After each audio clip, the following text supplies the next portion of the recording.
Hello students, welcome back. इस video में हम लोग स्टडी कर रहे हैं solubility of gases and liquids. पहले लास्ट वीडियो में हमने स्टडी की है about solubility of solids and liquids. अब हम स्टडी करने जा रहे हैं solubility of gases and liquids. ठीक है, तो जैसे हमने वहां पे कहा था कि कितना अमाउंट ऑफ सॉलिड डिसॉल्व हुआ है पर्टिकुलर लिक्विड के अंदर, उसे क्या बोला जाता है, solubility of solids and liquids. इसी तरह से कितनी गैस डिसॉल्व हो रही है पर्टिकुलर अमाउंट ऑफ लिक्विड के अंदर, ठीक है, उसे क्या बोला जाएगा, solubility of gases and liquids. यहाँ पे जो गैसेस हैं, these gases are acting as the solute and the liquids are the solvent। जो भी हमारे पास जिस टाइप के लिक्विड है वो सोलवेंट है और जिस टाइप की गैस है वो क्या है, सोल्यूट है। सबसे पहले solubility of gases and liquids को स्टडी किया गया था in the terms of absorption coefficient. सबसे पहले solubility of gases and liquids को स्टडी किया गया था in terms of absorption coefficient, which is represented by alpha, and this term was first introduced by a scientist known as Bunsen। ठीक है, सबसे पहले बंसन ने इस कंसेप्ट को क्या किया था, एक्सप्लेन किया था, इसको ऑब्जर्व किया था एब्जॉर्प्शन कोफिशिएंट को। तो जो solubility of gases and liquids है उसको हम एब्जॉर्प्शन कोफिशिएंट के टर्म में अगर एक्सप्लेन कर रहे हैं तो मींस हमें पता होना चाहिए ना कि एब्जॉर्प्शन कोफिशिएंट होता क्या है। क्या है ये absorption coefficient? It is the volume of the gas, क्योंकि जहां हम गैस की बात करते हैं वहां हम वॉल्यूम को स्टडी करते हैं। So it is defined as the volume of the gas reduce to STP. STP conditions पे हम लेके चल रहे हैं, volume of the gas dissolved per litre. ठीक है, यहां हम बोले डिसॉल्व्ड पर वॉल्यूम ऑफ द लिक्विड। समझिए अच्छे से, absorption coefficient is defined as the volume of the gas dissolved per, अब लिक्विड है, ठीक है, तो हम लिक्विड की बात कर रहे हैं, डिसॉल्व्ड पर volume of the liquid at given condition of temperature and pressure. Temperature और प्रेशर की जो गिवन कंडीशंस है उसके ऊपर आपको देखना है कितनी वॉल्यूम गैस की डिसॉल्व हुई है पर्टिकुलर वॉल्यूम ऑफ लिक्विड के अंदर, वो क्या होगा, उसका एब्जॉर्प्शन कोफिशिएंट होगा। और इस एब्जॉर्प्शन कोफिशिएंट को देखिए हम एक्सप्लेन करते कैसे हैं। It is expressed as V small v upon capital B and capital P। This small v is the volume of the gas dissolved। जो हम जितने अमाउंट ऑफ गैस को डिसॉल्व करना चाह रहे हैं ये वो है स्मॉल v। कैपिटल V का मतलब क्या है, वॉल्यूम ऑफ सोलवेंट यानी वॉल्यूम ऑफ द लिक्विड। ठीक है, और P का मतलब क्या है, प्रेशर। पर्टिकुलर जो एक्सपेरिमेंटल टेम्परेचर है उस टेम्परेचर पे प्रेशर कितना है, ठीक है, आपके पास उस प्रेशर की बात कर रहे हैं हम। प्रेशर इन एटमॉस्फेयर और बार या एटमॉस्फेयर में हो सकता है। It is the absorption coefficient. ठीक है, तो solubility of gases and liquids को एब्जॉर्प्शन कोफिशिएंट की टर्म्स में ही स्टडी किया जाता है। मींस कितनी वॉल्यूम ऑफ गैस जो है reduced at STP is dissolving. ठीक है, कितनी डिसॉल्व हो रही है किसमें, गिवन अमाउंट ऑफ लिक्विड के अंदर। अमाउंट को यहाँ पे जस्ट वॉल्यूम बोल रहे हैं और कुछ चेंज नहीं है। तो जैसे हमने लास्ट कंसेप्ट में फैक्टर्स स्टडी किए थे, यहाँ पे कुछ फैक्टर्स होते हैं जो इस चीज को अफेक्ट करते हैं। ठीक है, जो ये पता लगाते हैं कि कौन सी गैस कौन से लिक्विड के अंदर डिसॉल्व हो पाएगी या सोल्यूबल हो पाएगी, तो हमें यहाँ पे भी पहले उन फैक्टर्स को स्टडी करना है। ठीक है, चलिए फैक्टर्स को देख लेते हैं। Now our topic is the factors affecting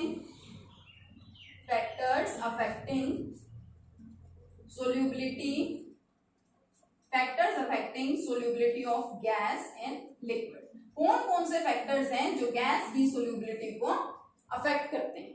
सबसे पहले वही वाला फैक्टर, नेचर की हम बात करते हैं, यहां भी नेचर आएगी, nature of solute and solvent. और जहां पे भी हम सोल्यूट और सोलवेंट की नेचर की बात करते हैं, we have to remember that principle. क्या है वो प्रिंसिपल, लाइक डिसॉल्व्स लाइक, यही था। ठीक है, लाइक डिसॉल्व्स लाइक, कि एक जैसे जो सब्सटेंसेस हैं वो एक दूसरे के अंदर क्या होते हैं, इजिली डिसॉल्व होते हैं या फिर सोल्यूबल होते हैं। पोलर जो है, गैसेस भी पोलर होती है। जैसे मान लीजिए मैं बात करूं HCl गैस की, तो HCl गैस अगर मैं वाटर के अंदर डिसॉल्व करवाना चाह रही हूँ, चाह रही हूँ कि ये दोनों एक दूसरे में सोल्यूबल हो जाएं, तो ये इजिली सोल्यूबल होते हैं। क्यों?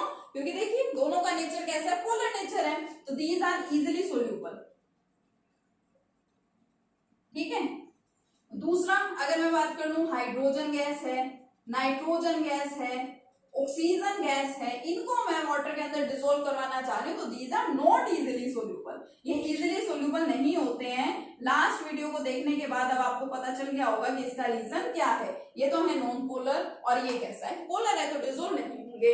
अब आपके माइंड में क्या आएगा कि जो वाटर है उसके अंदर तो क्या होती है, डिसोल्व ऑक्सीजन होती है। उसी वजह से जो एक्वेटिक एनिमल्स है वो क्या करते हैं, वो सरवाइव कर पाते हैं वाटर के अंदर। लेकिन देखिए जितने ऑक्सीजन के रिक्वायरमेंट एक्वेटिक एनिमल्स को होती है, सिर्फ उतने ही अमाउंट में ऑक्सीजन वहां पे प्रेजेंट होती है। उससे ज्यादा ऑक्सीजन को आप डिसोल्व करवाना चाहें तो वो डिसोल्व नहीं होती है। ठीक है, तो इजिली अगर आप चाहें आपने वाटर ले लिया और आप उसमें ऑक्सीजन को डिसोल्व करा दो तो ये पॉसिबल नहीं होता है। ठीक है, और पॉसिबल नहीं होने का मतलब ये कभी भी मत लेके चलना कि वो बिल्कुल भी डिसोल्व नहीं होता है। थोड़ा सा अमाउंट में वो डिसोल्व हो भी सकता है लेकिन बहुत ज्यादा उसकी सोल्युबिलिटी नहीं होती है। ठीक है, तो first effect nature of solute and solvent में कुछ नया नहीं था, सेम है दोनों, लाइक डिसॉल्व्स लाइक। ठीक है, एक जैसी जो चीजें होती हैं वही एक दूसरे में क्या होती है, सोल्यूबल होती हैं, वही एक दूसरे को इजीली अपने अंदर क्या करा पाती हैं, डिसॉल्व करा पाती हैं। Second factor which is very easy, temperature. अब मैंने आपको पहले ही बता दिया, पहले मैं आपको हिंट दे चुकी हूँ कि जरूरी नहीं है टेम्परेचर बढ़ाने पर हमेशा जो सोल्यूबिलिटी है वो क्या होगी, बढ़ेगी। गैस के केस में तो ऐसा बिल्कुल ही नहीं होता है। अब आपको पता है कि ये गैस के पार्टिकल्स है, मान लीजिए मैंने कंटेनर ले रखा है, इसमें गैसियस पार्टिकल्स हैं। ठीक है, ये गैसियस पार्टिकल्स हैं, यहाँ पे लिक्विड है, मींस ये सोल्यूट है आपके पास और ये क्या है, सोलवेंट है। अब मैं चाह रही हूँ दोनों एक दूसरे में डिसॉल्व हो जाए और मान लीजिए मैंने इसको हीट करना शुरू कर दिया, मैं इसको क्या कर रही हूँ, टेम्परेचर प्रोवाइड कर रही हूँ, मैं इसको हीट कर रही हूँ। तो हीटिंग से तो गैस के मॉलिक्यूल्स में देखिए जो फोर्स ऑफ अट्रैक्शन होता है वो बहुत ज्यादा कम, नेग्लिजिबल होता है, पार्टिकल्स एक दूसरे से दूर दूर होते हैं। और जब आप उसको और ज्यादा ऊपर से टेम्परेचर प्रोवाइड कर रहे हैं तो ये पार्टिकल्स क्या करेंगे, they will acquire the kinetic energy और ज्यादा एक दूसरे से क्या हो जाएंगे, दूर दूर हो जाएंगे। और जब वो दूर दूर जाते रहेंगे तो क्या वो हमारे सोलवेंट में डिसॉल्व हो पाएंगे, नहीं हो पाएंगे। So on increasing the temperature, on increasing the temperature solubility, अब सोल्यूबिलिटी क्या हो रही है, यहाँ पे घट रही है। On increasing the temperature solubility of gas in liquid decreases, solubility क्या हो रही है, यहाँ पे डिक्रीज हो रही है। ठीक है, सिंपल सी बात है, सिंपल सा कंसेप्ट है टेम्परेचर का कि अगर हम टेम्परेचर बढ़ा रहे हैं तो सोल्यूबिलिटी गैस की लिक्विड में क्या हो जाएगी, डिक्रीज हो जाएगी, क्योंकि अंडरस्टूड है भाई कि जो पार्टिकल्स है वो क्या हो जाएंगे, एक दूसरे से दूर दूर हो जाएंगे। ठीक है, तो second factor. Third factor which is very much important, that is pressure. अब प्रेशर अप्लाई करने से क्या होता है, अब देखिए 11th क्लास और 12th क्लास में हम यही बोलते हैं कि दोनों एक दूसरे से बहुत ज्यादा इंटर रिलेटेड है। ठीक है, बहुत ज्यादा कोऑर्डिनेशन है दोनों के बीच में, आपस में, दोनों क्लासेस के कंसेप्ट्स के बीच में। इसीलिए आपको 11th में बोला जाता है कि 11th के कंसेप्ट्स को आप बहुत अच्छे से समझिए, मैक्सिमम कंसेप्ट्स का 12th में यूज होता है। जैसे आपने 11th में स्टेट्स ऑफ मैटर चैप्टर पढ़ा, उसके अंदर आप लोग गैसियस स्टेट को स्टडी करते हैं, वहां पे आप गैसियस स्टेट के अंदर लास्ट टॉपिक स्टडी करते थे, that is the liquefaction of gases. Gases को क्या करना है, लिक्विफाई करना है। तो आप वहां पे पढ़ते थे कि गैसेस को लिक्विफाई अगर आप कराना चाहते हैं, उनका लिक्विफिकेशन कराना चाहते हैं, तो कंडीशन क्या होती है कि गैसियस पार्टिकल्स को पास पास आना है। जब वो पार्टिकल्स एक दूसरे के क्लोज आएंगे तभी उनका क्या होता है, लिक्विफिकेशन होता है। और अगर आप टेम्परेचर बढ़ा रहे हैं तब तो आपने यहाँ पे देखा पार्टिकल्स क्या चले जाते हैं, दूर दूर चले जाते हैं। तो इसलिए लिक्विफिकेशन के लिए कंडीशन, दो कंडीशन थी कि आपको टेम्परेचर को कम करना है, you have to reduce the temperature and you have to increase the pressure. क्योंकि जैसे ही आप गैसियस पार्टिकल्स के ऊपर प्रेशर अप्लाई करते हैं, पार्टिकल्स क्या होंगे, एक दूसरे के क्लोज आ जाएंगे। सेम फैक्टर है यहाँ पे। सपोज आपके पास क्या है, ये कोई कंटेनर है जिसमें कौन प्रेजेंट है, जिसमें कोई भी लिक्विड सॉल्वेंट प्रेजेंट है, और इसी कंटेनर में ऊपर कौन है, गैसियस पार्टिकल्स भी हैं सपोज कुछ। ठीक है, कुछ गैसियस पार्टिकल्स भी यहाँ पे प्रेजेंट है। अब आप क्या कर रहे हैं, आप इन दोनों को डिसॉल्व कराना चाहते हैं, तो आप यहाँ से क्या कर रहे हैं, सपोज प्रेशर अप्लाई कर रहे हैं। अब जैसे ही आप प्रेशर अप्लाई करेंगे तो ये गैसियस पार्टिकल्स क्या होंगे, एक दूसरे के क्लोज आएंगे, एक दूसरे के क्लोज आएंगे और उसके बाद उनका लिक्विफिकेशन हो जाएगा, लिक्विड में कन्वर्ट हो जाएंगे और इजीली वो इस सॉल्वेंट के अंदर क्या हो जाएंगे, डिसॉल्व हो जाएंगे, सोल्यूबल हो जाएंगे। तो हम क्या बोल सकते हैं कि on increasing the pressure, pressure बढ़ाने पर सोल्यूबिलिटी भी क्या हो रही है, बढ़ रही है। On increasing the pressure the solubility of gas in liquid increases, gas के लिक्विड में सोल्यूबिलिटी बढ़ रही है अगर आप प्रेशर को बढ़ा रहे हैं तो। और इस इफेक्ट को स्टडी किया था एक साइंटिस्ट ने, विलियम हेनरी। विलियम हेनरी ने प्रेशर के कंसेप्ट को, प्रेशर का जो फैक्टर है वो कैसे अफेक्ट करता है solubility of gas in liquid, इसको बहुत अच्छे से एक्सप्लेन किया था। और ये मोस्ट इंपोर्टेंट लॉ है, डायरेक्ट पेपर में पूछे जाने वाला कि state Henrys law. Henry's law के ऊपर आपसे न्यूमेरिकल्स भी पूछे जाते हैं। तो प्रेशर का एक सिंपल सा कंसेप्ट तो आपने यहाँ पे देख लिया कि अगर आप प्रेशर बढ़ा रहे हैं तो सोल्युबिलिटी भी क्या होगी, बढ़ेगी। इस चीज को हेनरी ने भी एक्सप्लेन किया था अपने एक लॉ में which is known as the Henry's law. तो चलिए देखते हैं क्या कहता है Henry's law. Henry's law, William Henry ने क्या बताया कि हम यहाँ सोल्युबिलिटी की बात कर रहे हैं, तो विलियम हेनरी के accordingly the solubility of gas in a liquid is directly proportional to the partial pressure of the gas। जो गैस का प्रेशर है, जो गैस का पार्शियल प्रेशर है, उसके डायरेक्टली प्रोपोर्शनल क्या है, सोल्युबिलिटी है। ये बात हेनरी ने कहा। हेनरी के लॉ की देखा जाए तो 2-3 स्टेटमेंट्स होती हैं, 2-3 तरीकों से हम उसको पढ़ते हैं। सबसे सिंपली तो उन्होंने क्या बोला कि जो सोल्युबिलिटी है that is directly proportional to the partial pressure और the pressure of the gas, की जो सोल्युबिलिटी है वो क्या है, that is directly proportional to the pressure of the gas. अब इसी कंसेप्ट को थोड़ा सा और एक्सटेंड करते हैं तो इसको ये भी बोल दिया जाता है कि सोल्युबिलिटी का मतलब यही है ना कि कितनी गैस डिसोल्व हो रही है, तो इसको ये भी बोल दिया जाता है the amount of the gas और the mass of the gas that is dissolved in a particular liquid is directly proportional to the pressure of the gas। इसी कंसेप्ट को डाल्टन, जिन्होंने पार्शियल प्रेशर का कंसेप्ट दिया था, Dalton's law of partial pressures भी study करते थे, तो डाल्टन ने भी इसमें थोड़ा सा कुछ चेंज किया।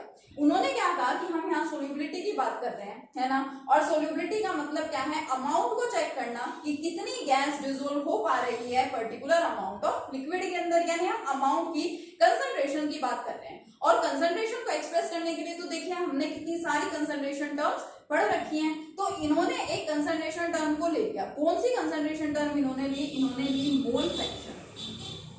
डाल्टन के अकॉर्डिंगली क्या होता है, mole fraction is directly proportional to the partial pressure of the gas. इन्होंने उसी कंसेप्ट को कुछ चेंज नहीं किया, थोड़ा सा और एक्सटेंड कर दिया।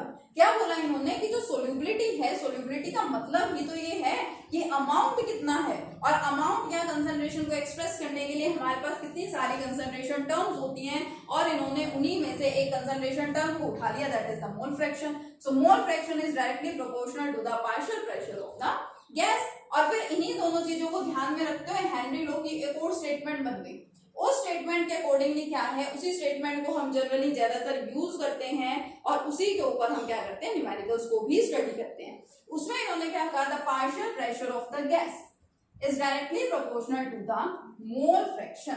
हेनरी ने अपने लॉ की मेन स्टेटमेंट में क्या बोल दिया कि जो पार्शियल प्रेशर होता है गैस का, that is directly proportional to the mole fraction. दोनों एक दूसरे के क्या है, डायरेक्टली प्रोपोर्शनल होते हैं।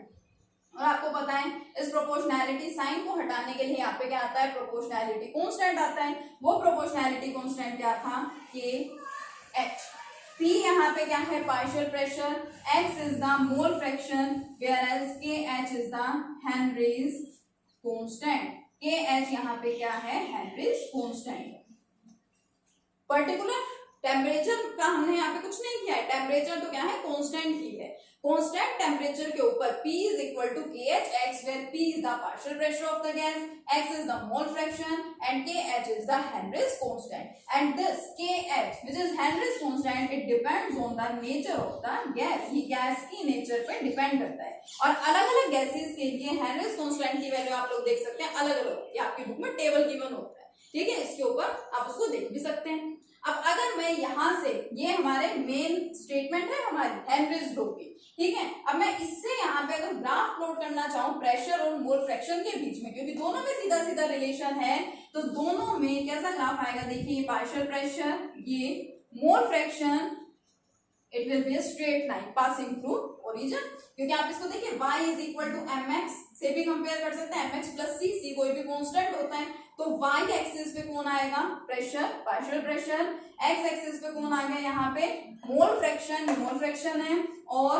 m स्लोप क्या है यहाँ पे, slope is the kh, and since it is the equation of a straight line, so graph will be of straight line passing through the origin. ये हमारा क्या है, हेनरीज लॉ है। ठीक है, नेक्स्ट लेक्चर में हम इसको कंटिन्यू करेंगे, हेनरीज लॉ को। हेनरीज लॉ से रिलेटेड न्यूमेरिकल्स को भी पढ़ेंगे, उसकी एप्लीकेशंस को भी स्टडी करेंगे। Thank you.